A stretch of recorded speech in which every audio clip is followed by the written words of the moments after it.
Bem-vindos ao Da Capa à Contra Capa, um ponto de encontro de milhões, local privilegiado para denúncia de injustiças e crimes, um difusor de grandes causas, também de campanhas humanitárias.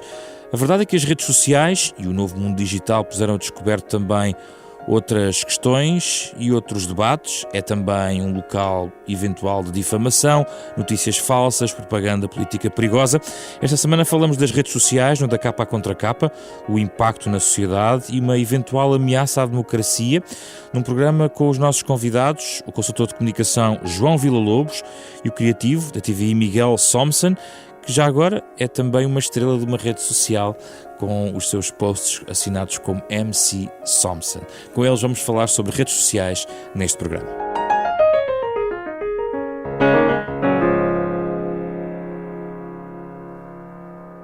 Bem-vindos, obrigado pela vossa presença aqui no Da Capa à Contra Capa. João, isto é um tremendismo falarmos em ameaça à democracia quando falamos das redes sociais? Não. Aliás, existe já uma preocupação muito grande, quer a nível da União Europeia, quer governamental, relativamente a esses temas. Para ter uma ideia, ainda na semana que vem existirá um acontecimento relacionado com cibersegurança que será anunciado em breve.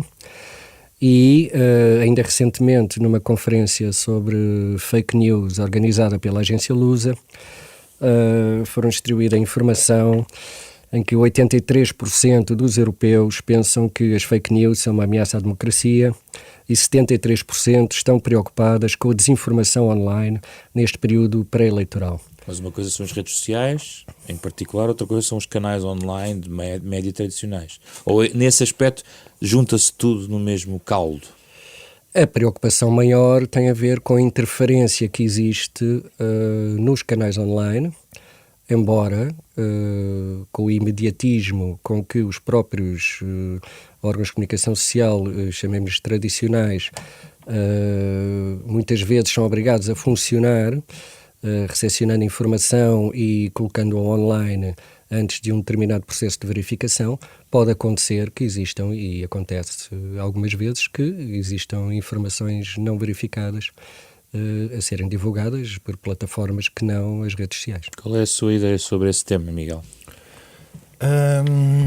Eu tenho muitas hesitações ainda sobre este tema, principalmente a nível do web, redes sociais. Os últimos 5 anos foram determinantes. Eu há 5 anos era mais ingênuo em relação a isto. Acreditava que as pessoas estavam nas redes por umas boas razões. Acho que os últimos anos foram determinantes.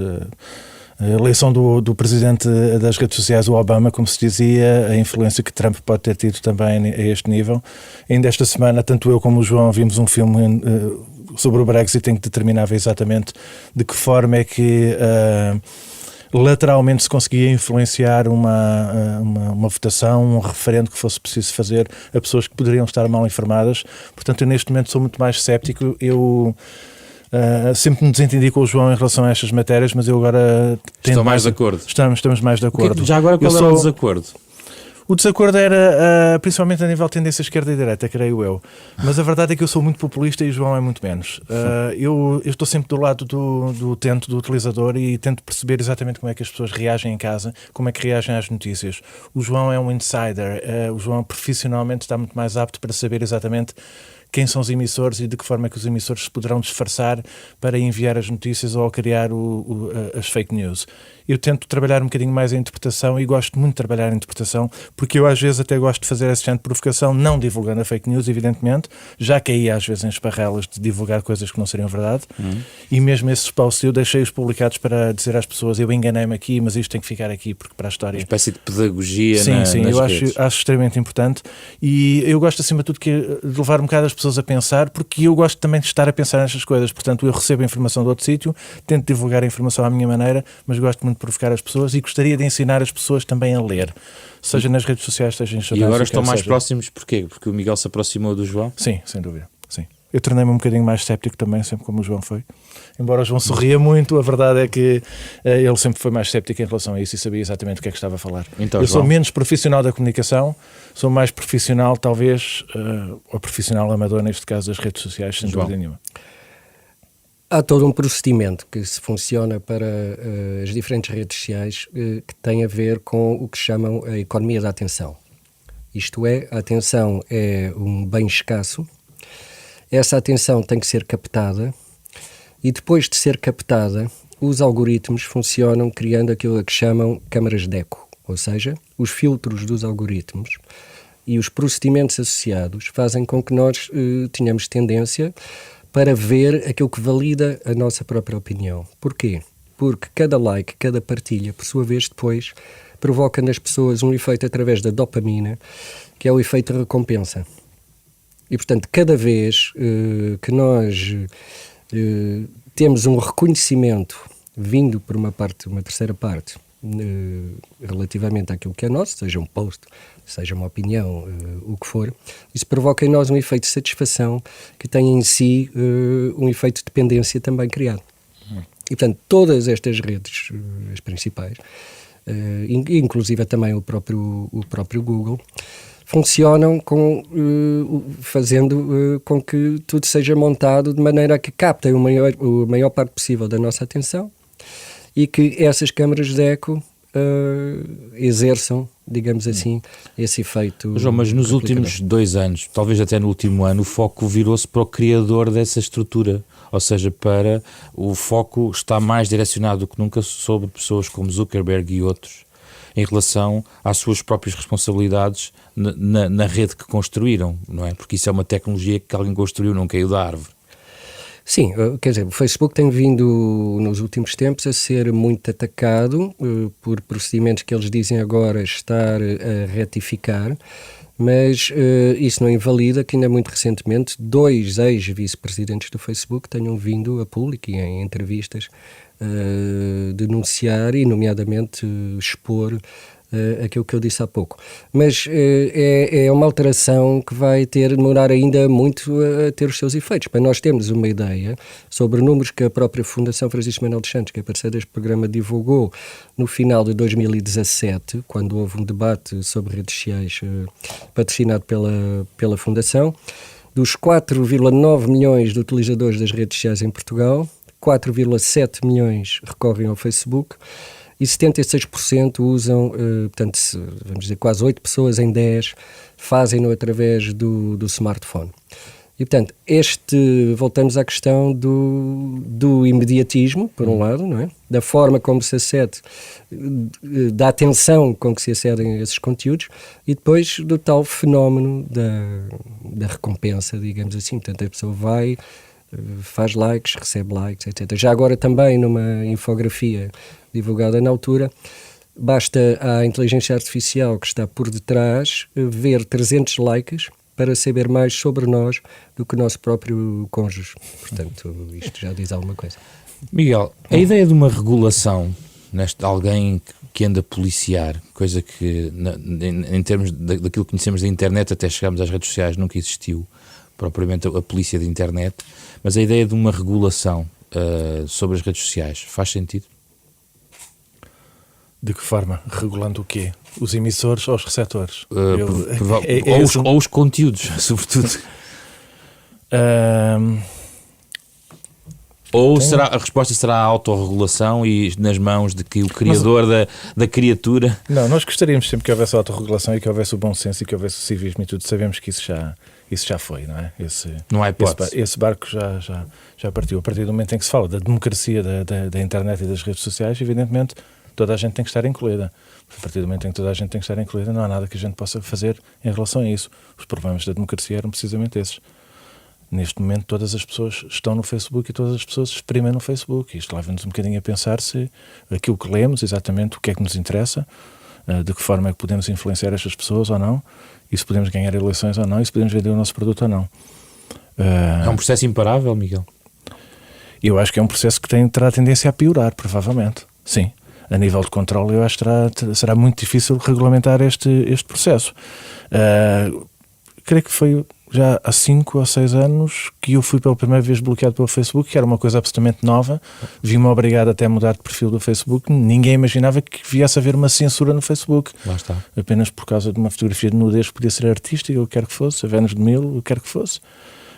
ninguém imaginou, e a partir desse momento eu acho que o paradigma mudou. Para mim mudou radicalmente, evidentemente, mas eu continuo a querer discutir as ideias aqui, e as ideias para mim são a forma mais salutar de chegar a alguma coisa. Porque há quem diga que as redes não são um lugar exato para discutir ideias.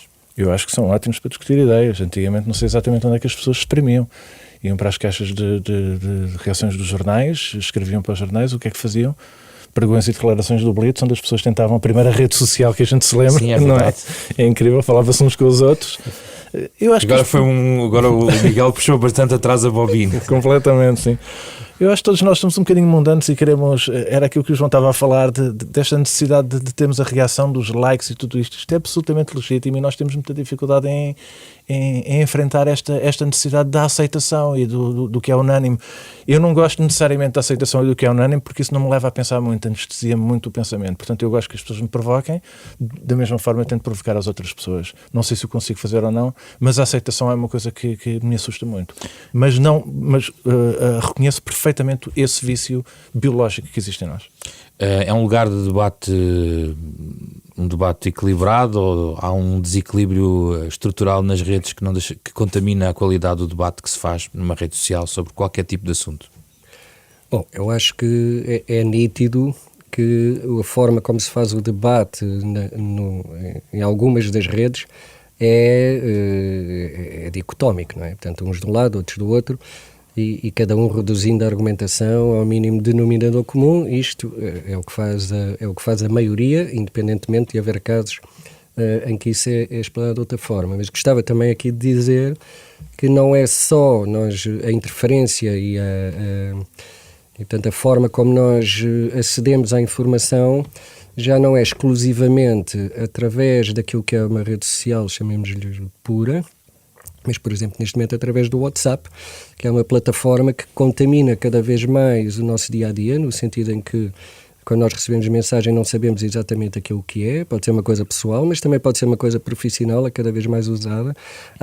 Dentro do WhatsApp, criam-se grupos que, por sua vez, podem debater e debatem determinado tipo de informação, mas não de forma aberta, não é? E, portanto, podem-se criar plataformas de debate sobre determinados temas, associados a movimentos ou a determinadas estruturas que debatam aí. No caso político teve um impacto enorme no Brasil. No Brasil, por exemplo, o WhatsApp foi instrumental na questão do Bolsonaro. Sim, lá está, voltamos ao facto de a maior parte das pessoas no Brasil ter o smartphone, não é? E não o computador, a maioria dos habitantes, e, portanto, utilizar o WhatsApp como plataforma difusora de informação em lugar de estar a usar, ou para além, ou como meio principal, para além de outros, de estar a enviar um tipo de informação. Se vamos, por exemplo, ao Twitter, que eu normalmente comparo o Facebook a tomar um chá e o Twitter uma bica dupla, vemos que o debate aí, não é, relativamente a determinados assuntos, então é realmente ainda mais bipolarizado. Mas muito provocador. O Twitter é muito provocador em relação a isso, sim. Sim. O que eu gosto no Twitter é precisamente esta capacidade de se discutir principalmente as ideias e não tanta vaidade, que é aquilo que nos leva muitas vezes para o Facebook, que gostamos de ter aquela reação. No Twitter nós não precisamos ter reações nenhumas e eu gosto desse lado cru que o João aqui... Cru e curto, porque a mensagem cru e é curto, curta. exatamente. E já é o dobro agora do que é. Esta questão do WhatsApp vir a transformar-se numa rede social é uma questão que eu acho que é relativamente recente e só agora se começa a perceber qual é que poderá ser o poder do WhatsApp a nível de contaminação de informação. João, eu não ouvi sobre a questão da regulação. Faz sentido? É possível? Quer dizer, é possível manipular? Se há debate sobre eventual manipulação de informação com um propósito eleitoral, como temos vindo a ver noutros países e que é uma preocupação, por exemplo, da União Europeia, como é que se controla uma rede fechada como o WhatsApp e alguém tem que a controlar, ou voltamos à questão da autorregulação? Também é um cético em relação à autorregulação? Eu defendo uma posição de centro, ou seja, em que tem que existir uma parte de regulamento, tem que existir uma moldura de regulamentação que defina aquilo que é essencial, nomeadamente quanto à parte mais... o Parlamento Europeu tem uma unidade, por exemplo, criada contra as fake news. Existem unidades de combate ao chamado cybercrime e, portanto, obviamente que a intervenção dessas entidades pressupõe a existência já de uma regulação. E concordo com o Miguel que, a partir depois de um determinado ponto, o que se passa e o que se deve fazer é um trabalho de sensibilização, de maneira que as pessoas se autorregulem e tenham consciência do que é que pode ser negativo relativamente a outros procedimentos. E para isso é mesmo muito importante estabelecer, que é uma coisa que ainda está por estabelecer a nível de redes sociais, é o conceito de moral e de ética, não é? Porque é como se aquilo fosse tudo amador ou profissional ou semi-profissionalizado, não se percebe exatamente que regras é que existem, o que é que se pode fazer, o que é que não se pode fazer. Portanto, esta necessidade das pessoas encontrarem aí a sua própria moral e o bom senso e a ética para Mas será uma decisão individual, Miguel? Eu acho que não pode ser uma decisão individual. Mas o Miguel não. Tem a sua. Eu tenho a minha, evidentemente. E a minha eu tento passá-la mesmo. É um influenciador pelas redes sociais. Eu tento influenciar pela minha moral, sim, sem dúvida nenhuma. E eu acho que, não sou eu, evidentemente, o autor destas brincadeiras todas, mas eu acho que nos últimos 2-3 anos, as verdadeiras discussões fraturantes que têm existido em Portugal, muitas delas, evidentemente, sem interesse nenhum, mas aquelas mais interessantes têm sido criadas nas redes sociais. Eu penso, por exemplo, o caso do Ronaldo ano passado, que foi durante a primeira semana, aquilo foi absolutamente questionado, porque o Ronaldo era realmente o nosso herói, e 2 semanas depois a percepção pública já tinha sido alterada completamente, porque as pessoas tinham recebido informações de pessoas diferentes e se calhar estavam a ter uma segunda leitura sobre uma realidade que era priorística para eles. Mas aí constrói-se uma moral coletiva, pode não haver na individual, mas sim, há um julgamento moral. Se todos nós somos atentos um bocadinho àquilo que nos rodeia, acho que podemos pensar 2 vezes sobre o assunto. A questão da violência doméstica neste momento, aquilo que se debate, que já há um ano se tinha debatido no primeiro trimestre, debate-se quase sempre isto em Portugal até o Dia da Mulher. Tem muita origem nas redes sociais. O caso dos acórdãos de Neto Moura passa muito pelas redes sociais. Nós não estamos neste momento dependentes das instituições para finalmente termos uma ideia do que é que os portugueses pensam em relação a este assunto. Seja o caso da Zipi esta semana, que decide fazer decide lançar uma coleção unissexo em que se cria um debate nas redes sociais sobre o que é o ungendered e o que é que não é o ungendered, quando na verdade tudo isso já existia. É muito interessante ver as pessoas novamente a discutir temas que são absolutamente mundanos, mas que fazem parte do seu dia-a-dia. E aí cada um de nós tem a sua moral e tudo, mas poderá ser bastante pervertido, sem dúvida nenhuma. João, como é que num ano eleitoral se mete uma mensagem política no meio de discussões mundanas nas redes sociais? A primeira coisa a fazer é monitorizar aquilo que interessa. A segunda coisa é saber intervir de uma forma que interesse. Portanto, no fundo, é fácil, é participar no debate de uma forma informativa. Lembro-me que ainda há pouco, antes de entrarmos aqui, estávamos eu e o Miguel a falarmos sobre um tema, agora aqui em Lisboa, polémico, que é o tema das trotinetas, e quando há comentários relativamente à posição de, por exemplo, um partido que pensa sobre aquele assunto, pode estar a ser atacado, como estava, ainda hoje vi na página do Miguel, alguém a apontar o dedo a um partido por causa da sua posição. Se alguém do lado desse partido estiver atento, pode intervir, pode colocar os seus argumentos e pode criar ali um espaço de debate sem, obviamente... Mas não corre o risco de uma mensagem demasiado simplificada, porque para estar mais próximo daquela linguagem que pode ser usada nas redes sociais? Temos que perceber também uma coisa que é uma possibilidade que as redes sociais têm, por exemplo, façam um online normal, é que podem ser incluídos links, portanto, ligações para outros conteúdos que nós podemos acrescentar a essa forma mais sintética com a qual participamos na caixa de comentários. E, portanto, se eu quiser dizer a posição do Partido X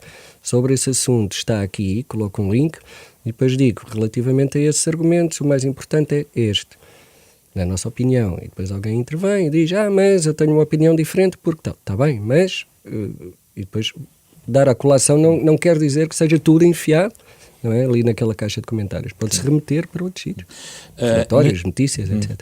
As redes sociais que estão em crescimento, Miguel, hoje em dia são o Instagram, que está a subir bastante. O LinkedIn está também, de certa maneira, a subir, mas Portugal ainda é muito o reino do Facebook. Por exemplo, o Twitter não tem muito pouca penetração comparativamente. Não tenho dúvidas que se discute política no Twitter. Nas outras redes sociais, a política entra e deve entrar? E na sua opinião, há real debate da política nas redes sociais? Dos assuntos políticos? Eu acho muita graça o debate político que se cria nas redes sociais, acima de tudo no Twitter e no Facebook. Agora é preciso lançar os temas e está disposto a prosseguir com eles. Se as eleições deste ano vão depender um bocadinho do trabalho que vai ser feito através do Facebook ou do Twitter, Eu creio que mais do Facebook, sem dúvida nenhuma. Ainda estamos numa versão um bocadinho mais clássica da comunicação cá, portanto ainda há muitas pessoas, acho que provavelmente o cerne da questão estará muito agarrado ainda ao Facebook. O que me custa um bocadinho a acreditar, nós vemos os políticos todos no Twitter mandar as suas respostas de pescada e aquilo que querem dizer, portanto há ali uma liberdade, é como se ninguém o estivesse a ler. Era antigamente aquilo que se dizia do Facebook, não é? Agora está toda a gente a olhar para o Facebook e já ninguém de lá sai. O Instagram não vejo nenhuma forma política ainda de ser, mas é capaz de ser uma boa ideia que acabaste de sugerir. Portanto, porque está a subir, as pessoas estão cada vez mais a publicar e há cada vez mais imediatismo. Há também em todas as redes sociais, por exemplo, o fenómeno das stories, que tornam a mensagem extremamente breve no seu ciclo de vida, não é? Eu neste momento sinto que o Instagram está habitado ainda pelas pessoas que decidiram largar o Facebook porque não estavam interessados lá a partilhar o que quer que fosse. Não gostavam do chá, como diz o João. Provavelmente. Também não é a bica dupla. Também não é. Eu não sei se é uma garrafa de água ou quer que seja de um balão de oxigênio. O que eu sinto é que as pessoas que estão no Instagram mais um não gin estão... tónico, para usar aqui uma referência mais cara ao Miguel. Mas só acrescentar... Uma água tónica, mas sim, exatamente. Também não podemos esquecer-nos do YouTube. Em termos políticos é muito importante aqui a utilização do YouTube para os políticos passarem mensagens de vídeo. Ou seja, o vídeo é cada vez mais... O vídeo, o podcast, o que é bom, portanto... Mas o podcast em Portugal ainda não tem a força que tem, por exemplo, noutros países, nomeadamente nos Estados Unidos, obviamente. Mas começa a ser já usado, aliás, a doutora Assunção Cristas lançou recentemente o seu podcast, mas os canais de YouTube vão ser usados. No Instagram eu vejo mais como uma utilização muito semelhante às aparições no programa da Cristina. E, portanto, é mais aquele lado, mais o pessoal, dar a conhecer o outro lado do político. Para isso o Instagram... Há figuras públicas que se refugiaram no Instagram, abandonando um pouco o Facebook. Pelo menos algumas figuras públicas fizeram, algumas com bastante alcance. Eu acho que encontraram e redefiniram encontraram no Instagram exatamente o refúgio que precisavam e redefiniram o Instagram exatamente como ele é e provavelmente para os seus propósitos. Por isso é que eu sinto muito no início, eu encontrava... Creio que o João foi a pessoa que me convidou para ir para o Facebook, ou eu convidei ele, já não me lembro muito bem, mas creio que foi eu que convidei-te. Isso é muito cético. Portanto, tu muito cético ou eu? Pois, eu estava na altura num blog, tinha criado o meu próprio blog, portanto achava que não ia para outro sítio, mas Facebook realmente foi imediato, e nessa altura senti que havia muitas figuras públicas a entrar no Facebook e que não se percebia exatamente o que é que aquilo era para eles e o que é que eles queriam fazer daquilo. E aquele barro teve que ser trabalhado de muitas formas por pessoas diferentes. Muitas delas desapareceram, muitas entretanto surgiram. As mais interessantes eu acho que ainda estão no Facebook prontas para o debate e estão disponíveis para sair às vezes daquela bolha chamada Instagram, que eu não percebo muito bem exatamente para que é que aquilo funciona para além de um território de vaidade, mas isto é um problema meu.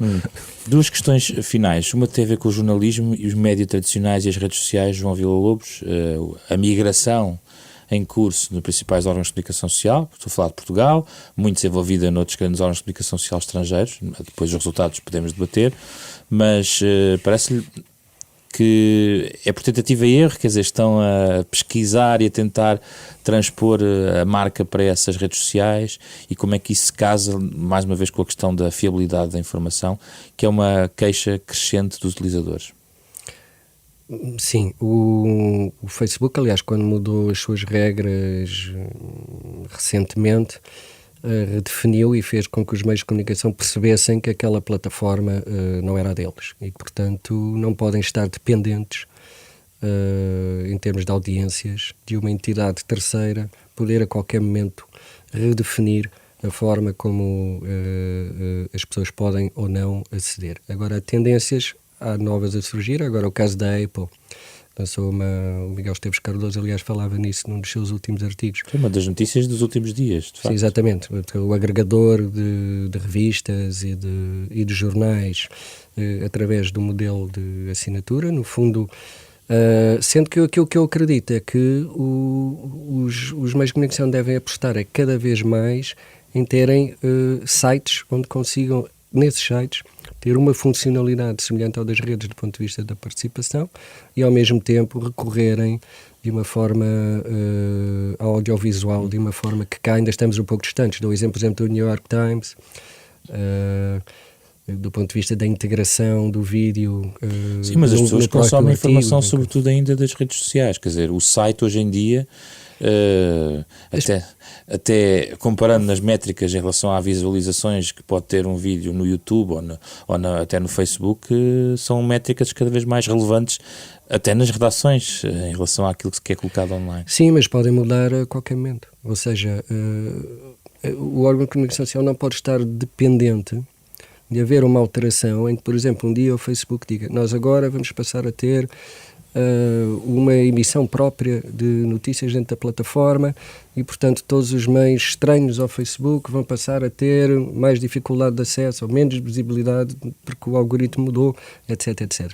Portanto, isso altera, qualquer comportamento do Facebook altera o modelo de negócio atualmente existente quanto à partilha da comunicação e, portanto, tem que se criar uma outra alternativa e, quanto a mim, essa alternativa passa pela qualidade de imagem, qualidade de escrita e pela interligação entre o site e os leitores. Miguel. E nem chegámos a falar do clickbait, não é? Que foi uma coisa que já deu grandes dores de cabeça, precisamente pela forma como a imprensa tentava integrar exatamente todos os seus conteúdos e perceber exatamente como é que as pessoas reagiriam online.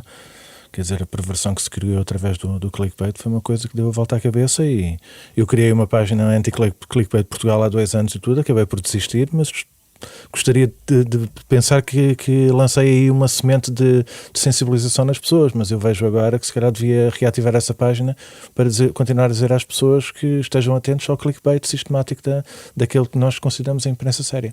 Isso a mim continua-me a assustar muito. Que é uma forma, digamos, distorcida de chegar às pessoas. É sempre fazer a pergunta, nem quero saber o que é que aconteceu ao Cristiano Ronaldo esta tarde, leia já aqui, e depois vai-se para uma página, e depois vai-se para uma segunda página, chega-se a uma terceira página. Voltamos à economia da atenção que falava há pouco. Portanto, a forma de captar a atenção é através de um título muitas vezes enganador que leva a pessoa pelo menos aquele tempo. 2 ou 3 publicações, porque podem pertencer ao mesmo grupo editorial, que entretanto, seja o Correio da Manhã, Cofina, o que quer que seja, que entretanto pus para aqui, depois pus para aquilo, que são regras que é preciso que nós, como leitores, que ainda gostamos de ler, gostaríamos de antecipar, mas não conseguimos fazê-lo. Que bons exemplos encontra Miguel nesta interface entre jornalismo e redes sociais? Tem visto bons exemplos? Vejo todos os bons jornalistas que estiverem a escrever nas redes sociais. É lá que eu chego. Eu praticamente deixei de ler jornais. Portanto, eu leio jornais através das redes sociais e encontro ainda as pessoas que poderão ser as minhas referências. Tenho pena que o Esteves Cardoso não esteja lá. E tenho pena que uma série de pessoas não esteja lá. Tenho pena que o Miguel Sousa Tavares continue a achar que as redes sociais é a página de perfil da Rita Pereira no Instagram. Isso para mim é de uma grande tristeza, porque eu acho que pessoas como o Sousa Tavares são essenciais nas redes sociais. Nem que seja para dar uma volta nisso. O problema depois não está nos comentários e o mesmo processo que banalizou as caixas de comentários nos jornais. Sim. Sim. Vai censurar. Ou haver um botão de não haver comentários no meu post. Mas o que é engraçado, eu continuo a achar que a boa isso moeda... nos blogs. A boa moeda puxa a boa moeda e eu desde o início... há 5 anos eu podia ter reações muito contraditórias na minha rede social ou no meu perfil, e neste momento há pessoas que às vezes vêm falar comigo e vêm dizer: olha, a quantidade de pessoas lúcidas que ainda existem na tua caixa de comentários, porque as pessoas na verdade acabam por dizer coisas que são interessantes. Portanto, se calhar eu conseguia afugentar aquelas que não interessavam e não precisei de bloquear ninguém para que isso acontecesse. E já agora, o humor é uma arte essencial nas redes sociais? O humor é pura propaganda, evidentemente. Se conseguimos trabalhar o humor, se tivermos essa capacidade. Eu nunca me vi com um humorista, mas para mim rir ao final do dia é absolutamente essencial. Se eu puder dizer uma coisa séria de uma forma mais ligeira ou mais engraçada, eu não terei problemas nenhum em fazê-lo. Aí ajuda, não é? As redes sociais podem ajudar um político a dar uma outra face à sua comunicação. Um ar de seu graça, sem dúvida. Podem, mas eu defendo que os políticos nas redes devem ser eles mesmos e, portanto, também tem que se ver que um bom político não tem necessariamente que ser um humorista nem membro das produções fictícias e, portanto, não, mas convém que esse humor seja usado. Se vai à televisão cozinhar um arroz de atum, também pode fazer alguma coisa diferente das redes sociais. Ou uma cataplana, não é? Exatamente. Algo diferente das redes sociais. Eu gostava de vos ouvir sobre a questão da literacia e o crescimento e a educação desta geração, que já nem é millennial, não é? Já estamos noutras gerações. Há um trabalho que ia ser feito, Miguel? E quem é que o tem que fazer? Voltamos à esfera, à célula, família, pai, contacto com os filhos. É uma responsabilidade de planos de ministérios da educação. O que é que acha sobre isso? eu tenho sempre aquela ideia, e sou pai de uma filha de 11 anos, portanto tento educar a minha filha também para a leitura de temas e a forma como vê a televisão e a forma como lê jornais, tudo isso. Mas é sempre o conceito do It Takes a Village, é a aldeia que é preciso, portanto todos nós seremos educados de várias formas. Em relação à literacia em si, eu fico surpreendido com pessoas literadas que poderão ter dificuldade em entender manchetes de jornais ou truques que são feitos pela imprensa para ler as coisas. Isso a mim é uma coisa que me custa muito. Sinto que há mais pessoas a ler do que antigamente, principalmente nas redes sociais, portanto pessoas que não liam e que não escreviam estão dispostas a voltar para as redes sociais, ou pelo menos a estar lá pela primeira vez na vida e começar a comunicar de uma forma diferente. O que eu fico surpreendente verdadeiramente é daquelas pessoas que nós tínhamos a certeza que são pessoas com níveis universitários, com raciocínio, com argumentação, às vezes caírem naqueles truques básicos que são lançados pela imprensa moderna. João? Eu acho que relativamente às gerações mais novas, a responsabilidade é de todas as pessoas que estejam associadas à sua gestão de tempo, ou seja, no fundo voltamos mais uma vez à questão da atenção. Quer telefones, quer tablets, quer computadores, o educador, o pai, temos que fazer uma pedagogia para que eles não existam durante um período de tempo diário, porque senão a permanente procura do conteúdo digital, não é? Nem catadupa, torna que depois não haja tempo para apreciar um filme, para ler um livro, para o debate não discutir está uma neste ideia, momento tão etc. centrado na questão das redes sociais, mas por exemplo na relação entre os miúdos e os youtubers, por exemplo, e também os conteúdos que lá são veiculados, não é? Aí também estamos a falar de fiabilidade do conteúdo e de credibilidade desses conteúdos. Sim, eu acho que aí esta geração sabe distinguir muito bem entre quem é que lhe está a dar informação que é válida e que lhes interessa daquilo que é mero entretenimento ou que pretende levá-los ao engano. Eu acho que aí quem... também tenho 2 filhos, embora mais crescidos do que a filha de Miguel, mas parece-me claro que por aí não vejo questões de preocupação. E muitas vezes, mais uma vez, há muitos boatos a circular relativamente a isso que depois se vem a verificar que não são minimamente verdade, mas que manipulam a preocupação, que é natural, quer dos pais, quer dos educadores. Miguel queria acrescentar que... Eu tenho, pegando um bocadinho neste tema, eu tenho um bocado de receio da infantilização da sociedade, evidentemente, mas não acredito que seja a nova geração a culpada disso, provavelmente será a nossa. O facto de todos nós praticamente sermos filhos de uma geração Disney ou sermos os precursores desta geração Disney, isto assusta-me um bocadinho. Se todos os filmes forem Disney, se toda a visão do planeta e do mundo for Disney, nós temos um grande problema. Portanto, a diversidade para mim é absolutamente essencial e assusta-me muito que as pessoas procurem pouco essa diversidade. Estamos a ouvir em fundo o genérico deste programa, composto por Mário Lajinha, que é o toque a reunir das sugestões que os convidados trazem para cada um destes programas. João, o que é que queres sugerir aos nossos ouvintes sobre este tema? Queria sugerir 2 coisas, uma no YouTube, precisamente, podem encontrar em resultado de um trabalho feito na Universidade de Washington, recorrendo a uma inteligência artificial, a forma como a boca de Obama pode ser manipulada para dizer tudo aquilo que se queira que ele esteja a dizer, de uma forma altamente fiável e credível, o que demonstra bem, e já tem, penso que 2 ou 3 anos essa experiência, até que ponto é que as inteligências artificiais já caminham e, portanto, mais uma vez, como alerta para que desconfiemos de tudo aquilo que não seja devidamente verificado quando o vemos na internet em geral. Portanto, basta ir ao YouTube, colocar Obama AI, portanto, Artificial Intelligence e aparece. Relativamente ao livro, um livro editado pela Bertrand, que ainda está disponível, embora já tenha uns anos, chamado Boatos, o meio de comunicação mais velho do mundo, e que demonstra bem que as fake news não são de agora e que, portanto, mesmo antes da internet, a história da criança que foi raptada no supermercado ou da jiboia que vive nos esgotos e aparece na nossa casa de banho, são histórias que circulam há muitos anos e através de canais semelhantes aos que agora existem, embora estes obviamente tenham muito mais audiência e muito mais alcance. Miguel? Eu tenho 3 recomendações aqui, muito rapidamente.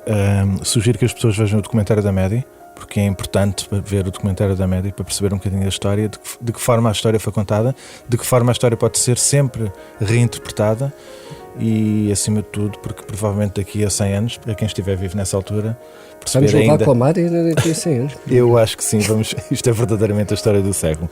E o documentário é sensacional. Documentário Netflix. Documentário Netflix. Há um filme da HBO, quem tiver já o canal da HBO, recomendo que o faça, veja um filme de Brexit com o Benedict Cumberbatch, que é um filme, parece que é feito muito em cima do joelho, mas com uma qualidade e um profissionalismo incrível, e debate um bocadinho esta ideia que nós tivemos aqui a conversar, que era de até que ponto uma decisão histórica para um país poderá ser feita através das redes sociais e, acima de tudo, de modelos que nós não temos a certeza de onde surgem. E finalmente, como leitura, o medo de Bob Woodward sobre a eleição do Trump. Para mim é essencial, vou começar agora a ler e gostaria que mais pessoas o fizessem também, para ver se percebemos. E nenhum de nós sabe se o Trump vai estar para o segundo mandato ou não, mas ficamos com alguma E podem sempre comentar no mural do MC Thompson sobre... Não me peçam mais amizade, que eu já não tenho espaço para isso. Obrigado pela vossa presença, João Obrigado, Lopes, Miguel Thompson, sobre as redes sociais, mais um tema que trouxemos ao Da Capa à Contracapa, um programa da Renascença em parceria com a Fundação Francisco Manuel dos Santos. Já sabe que nos escuta na rádio às 9h30 da manhã de sábado, mas pode transportar este programa em podcast para qualquer plataforma, pode ir lá buscar esta conversa na sua versão integral ou também na aplicação e no site da Renascença em rr.sap.pt, uma parceria que fazemos aqui semanalmente com Carlos Vermelho, André Peralta, Ana Marta Domingos e José Pedro Frazão. Vamos com o Mário Lajinha até ao final desta hora, neste Da Capa à Contracapa.